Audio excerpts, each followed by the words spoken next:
Legal education কমিটির বর্তমান chairman এবং নির্বাচিত নেতা, তিনি বড় পরিসরের নেতা। স্যার, আমরা ছোট পরিসরে আমাদের অ্যালামনাইয়ের 1 থেকে 3টা ব্যাচ আমরা আজকে ভোটদান সম্পন্ন করেছি এবং আমরা আমাদের প্রতিনিধি নির্বাচন করেছি।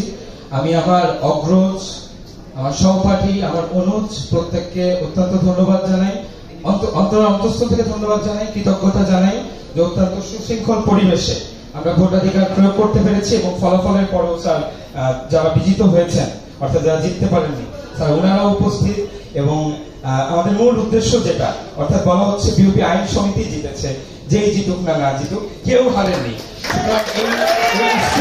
আমরা ধরে রাখি এবং সামনে ব্যাচগুলো আসছে স্যার। আর যেহেতু আপনাকে পাশে পেয়ে গিয়েছি, আমি স্যার আপনার কাছে দুটো অনুরোধ রাখবো যে আমরা আইন অঙ্গনে স্যার একদম এতিমের মতো স্যার আমরা বিজেএস এ মাত্র একবার আমরা পরীক্ষা দিতে পেরেছি। আমাদের বার কাউন্সিলে আমরা লিখিত পরীক্ষা উত্তীর্ণ হয়েছি, সামনে হয়তো স্যার যদি উত্তীর্ণ হয়ে আপনাদের সামনে ভাইভাতে আমরা যাব, মাত্র একটি পরীক্ষা দিতে পেরেছি। আপনি জেনে স্যার অত্যন্ত খুশি হবেন যে ইতিমধ্যে একজন সামরিক বাহিনীতে কর্মরত আমাদের এই 1 থেকে 3 ব্যাচ এবং 10 জনের অধিক আইনের শিক্ষক এই 1 থেকে 3 ব্যাচের মধ্যে আছে।